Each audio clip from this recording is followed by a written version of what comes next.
The most important study that's been done on nutrition ever is the China study by Dr. Campbell and his researchers. This was a first-rate researcher from Harvard, from Princeton, teamed up with Oxford. He was a completely credible scientist. Some things about the China study that are very important. The first thing is that the results were so radical that the food pyramid was changed to be more scientific.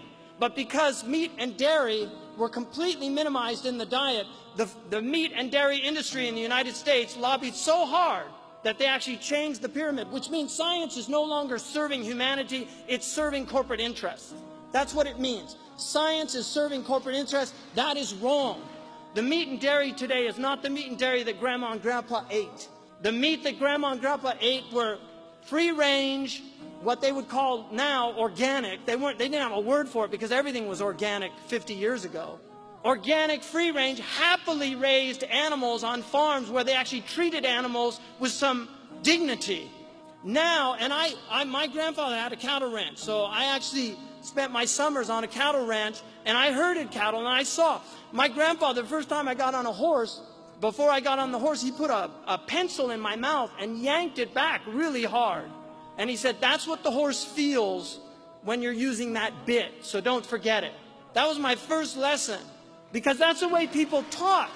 They had respect for their animals. In the book of Zuhd, one of the Sahaba used to go out and put breadcrumbs on the anthill that was near his house, and one of the tabi'een asked him what he was doing. He said, I don't want them testifying against me on Yawm al-Qiyamah that I didn't fulfill the rights of the neighbor.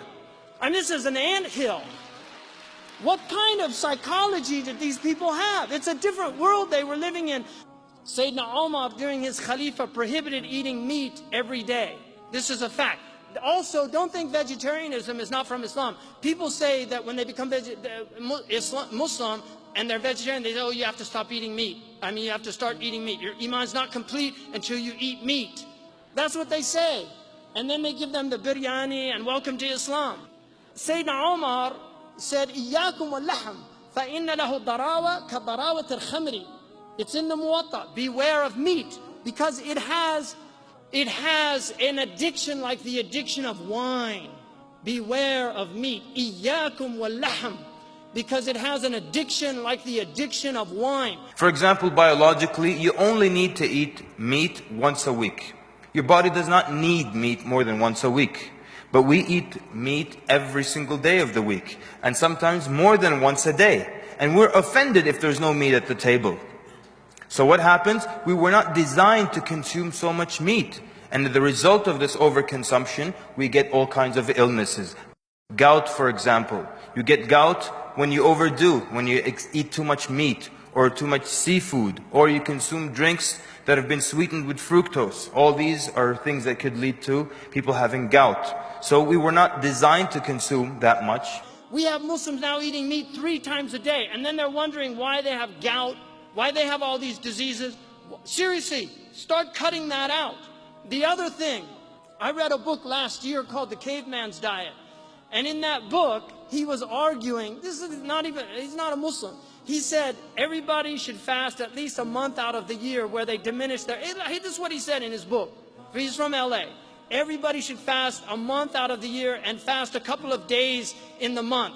Because he said our bodies are designed to be food deprived. They're designed that way, to be food deprived.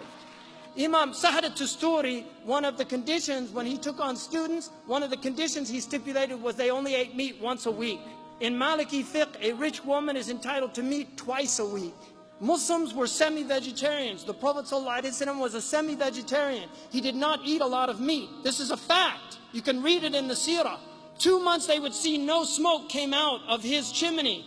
And they would say, what were you eating? They said, Al-Aswadain. It's in the Sahih collection. Al-Aswadain, water and dates. Dates are one of the most beneficial foods in the world. So this is absolutely imperative that you change your diet.